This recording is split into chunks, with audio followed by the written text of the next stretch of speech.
오늘 우리에게 주신 하나님의 말씀은 출애굽기 20장 1절부터 21절까지의 말씀입니다. 한 절씩 교독하시고 마지막 절 함께 읽도록 하겠습니다. 하나님이 이 모든 말씀으로 말씀하여 이르시되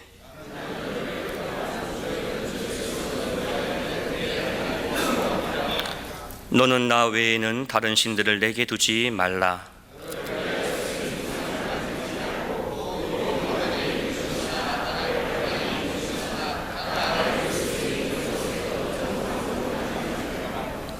그것들에게 절하지 말며 그것들을 섬기지 말라.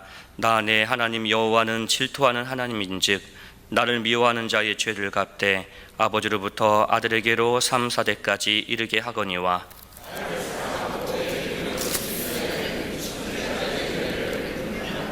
너는 내 하나님 여호와의 이름을 망령되게 부르지 말라. 여호와는 그의 이름을 망령되게 부르는 자를 죄 없다 하지 아니하리라. 엿새 동안은 힘써 내 모든 일을 행할 것이나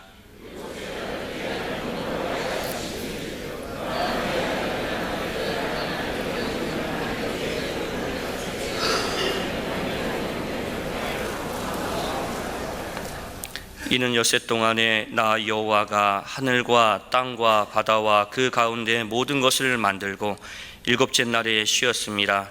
그러므로 나 여호와가 안식일을 복되게 하여 그날을 거룩하게 하였느니라.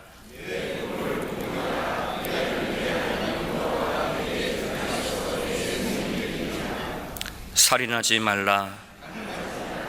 도둑질하지 말라.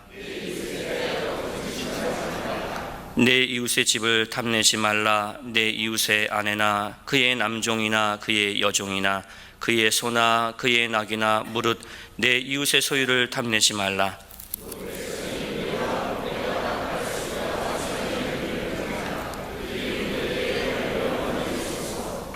모세에게 이르되 당신이 우리에게 말씀하소서 우리가 들으리이다. 하나님이 우리에게 말씀하지 말게 하소서 우리가 죽을까 하나이다.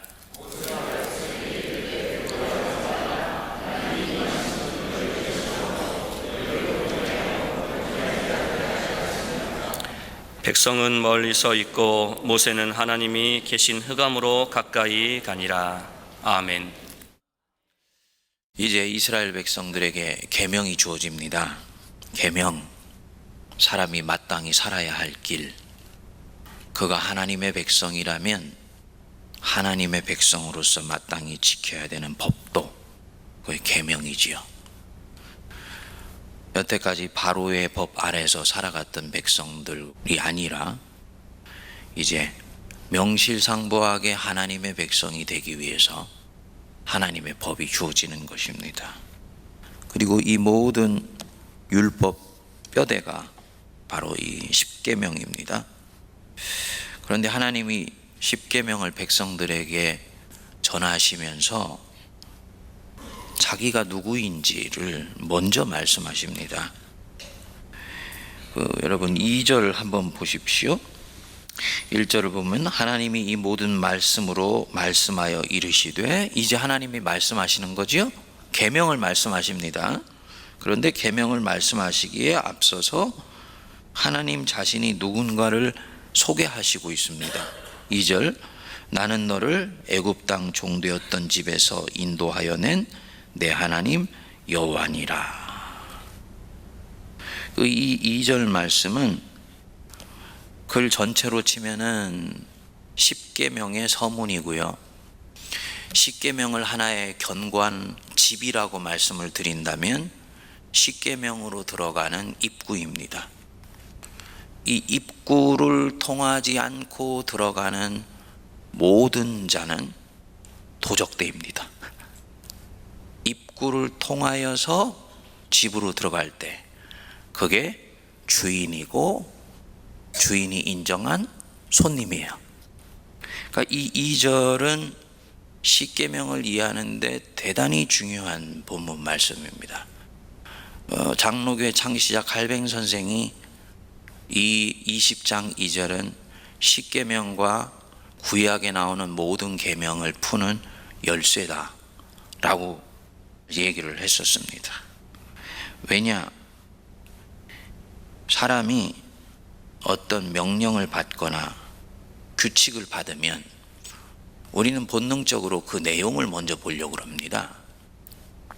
그런데 성경은 그것을 명령하시는 이가 누구인가? 이게 훨씬 중요합니다. 어떤 존재가 너희에게 이 계명을 주는가? 이게 훨씬 중요한 것입니다. 누가 지금 이 백성들에게 계명을 주고 있습니까? 하나님이지요. 그분이 어떤 분입니까? 너를 애굽 땅 종되었던 곳에서 인도하여 낸 여호와 하나님. 나를 애굽의 포로에서 건져내셨고 독수리 날개로 품어 나를 여기까지 이끌어 주신 하나님 아버지. 홍해 한복판에 기가 막힐 곤경에서 나를 건져내시고 구해주신 여호와 하나님 아버지. 그분이 지금 하나님 백성이 마땅히 살아야 될 법도를 주신다는 것입니다. 그러니까 누가 말하느냐는 그 법도의 속성을 이해하는 데 대단히 중요합니다. 바로가 만일에 이 10계명을 줬다면요, 모든 계명의 방향과 동기가 달라지죠. 도둑질하지 말라. 바로가 도둑질하지 말라고 계명을 준다면요, 네 이웃의 것을 존중해야지 너도 존중받을 것이기 때문이다. 이게 아니죠. 그 물건은 나 바로의 것이기 때문에 도둑질 말라는 거예요. 살인하지 말라. 생명을 소중히 여기기 때문에 아니죠.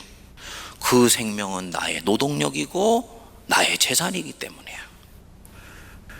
그러니까 누가 말하느냐는 말하는 내용보다 훨씬 중요합니다. 동기와 목적이 근본적으로 달라지는 것입니다. 폭풍을 가르시고 독수리 날개로 업어 나를 여기까지 이끌어 주신 하나님 아버지, 종을 자유자로 만들어 주신 하나님이 내게 이 계명을 주신다면 그 계명은 이제 나를 다시 율법의 종으로 만들기 위해서 주시는 게 아닐 것입니다.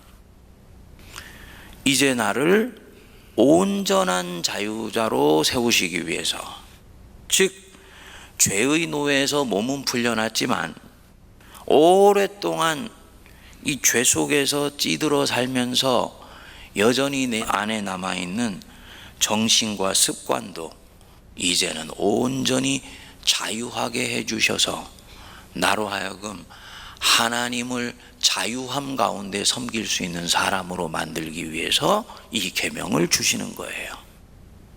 대단히 중요한 부분입니다. 그렇기 때문에 저나 여러분들이 성경을 읽을 때 우리는 끊임없이 성경의 내용, 문구, 작구, 문장을 먼저 보려고 그럽니다. 그런데 성경을 그렇게 말씀하시는 이가 누구인지가 훨씬 중요합니다. 그래서 그 말씀을 하시는 하나님 자신을 성경 안에서 끊임없이 발견하는 것이요, 성경을 읽는데 훨씬 중요한 부분입니다. 안 그러면 작구에 매입니다. 그리고 결국은 그것이 율법주의가 됩니다. 하나님 없이 성경을 읽고 하나님 없이 법도를 받아들이면 나도 모르게 율법주의가 됩니다. 사도 바울이 엄히 경계한 성경 읽기, 문자는 죽이고 영이 살린다. 영을 찾아내야 돼. 하나님을 찾아내야 돼. 이것을 무슨 내용을 말씀하시느냐보다 그분이, 하나님이 내게 이것을 말씀하신다는 것이 훨씬 중요합니다. 이런 측면에서 보면 여러분, 나를 애굽 땅 종되었던 집에서 인도하신 하나님, 그분이 내게 지금 이 계명을 주신다. 그렇게 읽으면요, 이 계명 자체가 은혜인 것을 우리가 알 수가 있지요. 그렇죠? 은혜를 내게 베푸신 하나님이 내게 주시는 계명이기 때문에 그 계명은 나를 위해서 옳은 것일 뿐만 아니라 좋은 것입니다. 맞지요? 예. 나에게 좋은 것이요, 내게 유익한 거예요. 지금은 옳은 것만 보이지만 쫓아가면서 살다 보면 하나님이 이래서 내게 이 계명 주신 것이구나. 그것이 내게 참으로 유익하면서도 내게 놀라운 사랑인 것을 알게 되는 거지요. 그래서 이 계명이라는 것은 소극적으로는 울타리라고 말씀을 드렸습니다. 경계입니다. 네가 아무리 자유할지라도 이것은 지키고 살아야 된다, 이거는 넘어가면 안 돼 라는 경계이지만은 적극적으로 보면 하나님을 사랑하는 시작점이고 이 계명도 은혜인 것입니다. 그래서 1계명부터 4계명까지가 하나님을 위한 것이고 5계명부터 10계명까지가 사람을 위한 것인데, 하나님을 위한 것조차도 사실은 우리를 위한 것이다라는 것이 나중에 드러납니다. 우상을 섬기지 말아라.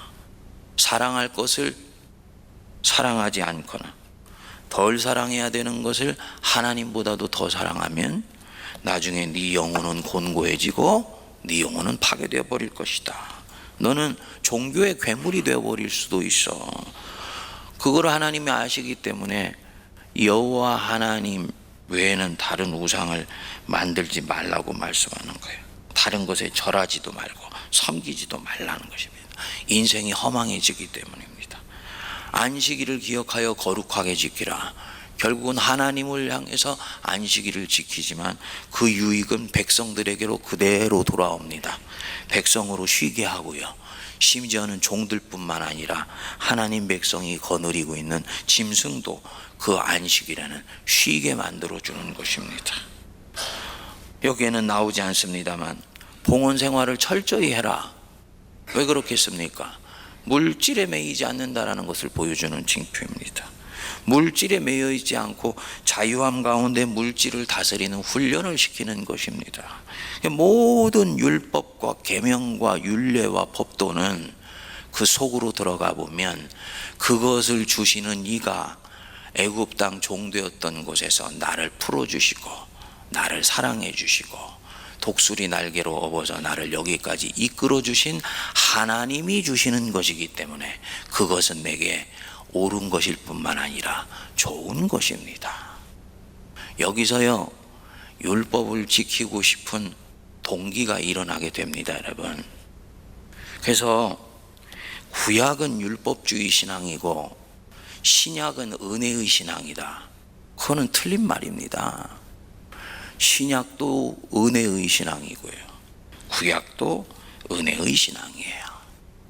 은혜로 시작해서 은혜로 진행되고 은혜로 열매 맺는 것도 구약입니다. 그런데 이스라엘 백성들은 그것을 주신 은혜의 하나님은 보지 못하고 그 조문만 보다가 결국은 망해버리고 율법주의 신앙으로 떨어지게 된 것입니다. 율법이 내게 자유함을 준 가운데서 이것을 지키고 싶은 마음이 들지 않는 이유가 여러분들 안에 바로 여기에 있습니다. 주시는 분이 누구신지를 보지 못하고 이거 지켰을 때는 상을 받고 이거 안 지키면 벌 받는다는 바로 여기에 매여 있기 때문에 율법을 지킬 힘이 나오지를 않는 거예요. 이해가 되십니까? 교회에서도요, 우리의 사명이 굉장히 중요합니다. 예? 부르심에 신실해야 된다고 우리가 서로 격려하고 촉구하는 게 중요해요. 근데 그것을 이루게 하는 힘은 무엇입니까? 은혜입니다, 여러분. 은혜예요. 봉사 강조 안 하고 세상에 대한 섬김을 강조 안 하고 은혜를 더 강조했더니 결과적으로는 세상을 더욱더 적극적으로 섬길 수 있는 교회의 소위 커패서티, 이 힘이 만들어지더라는 거예요. 복음의 힘이라는 것이 바로 여기에 있는 것입니다. 그래서 이 은혜가 이 계명을 지키도록 만들어줍니다. 그래서 이제는 이것 보상받기 위해서 지키는 것이 아니라 받은 은혜가 내게 크므로 그거 감사해서 이제 하나님 주신 말씀 내가 지키고 따르고 살겠다 할 때 이분이 은혜의 신앙으로 하나님의 법도를 지키는 하나님의 백성 되는 것입니다. 여러분, 그런 면에서 거듭 이 아침에 강조해서 말씀을 드립니다만, 오늘 묵상하고 이 계명은 이제 넘어가게 될 것입니다. 새벽에 묵상하기에는 너무 부담되는 부분이기 때문에 나중에 십계명은 한번 특별 새벽 기도회라든지 이런 때 돌아올 기회가 있을 거예요. 하지만 저와 여러분들이 이 계명을 읽을 때는 항상 이것을 주시는 분이 나를 사랑하시는 하나님이시다, 그것을 늘 염두에 두면서 읽을 때 이것은 우리에게 부담이나 두려움이나 염려나 혹은 지키지 않으면 내게 따르는 책벌로서 다가오는 것이 아니고 하나님이 내게 주시는 사랑의 편지로 들려지게 될 줄 믿습니다. 그 은혜가 임하게 되기를 바랍니다. 기도하겠습니다. 우리 주 예수 그리스도의 크신 은혜와 하나님 아버지의 한량없는 사랑하심과 성령님의 위로교통 감동 감화 역사하심이 오늘도 우리에게 가장 소중한 계명의 보배를 주신 하나님을 믿어 신뢰하여 주님 말씀대로 살아 세상에서 내 일상에서 승리하기로 다짐하는 모든 주의 백성들 머리 위에 피로 값주고 사신 이 교회와 이 나라와 이 민족과 온 열방 위에 이제로부터 영원토록 함께하옵시기를 간절히 축원하옵나이다. 아멘.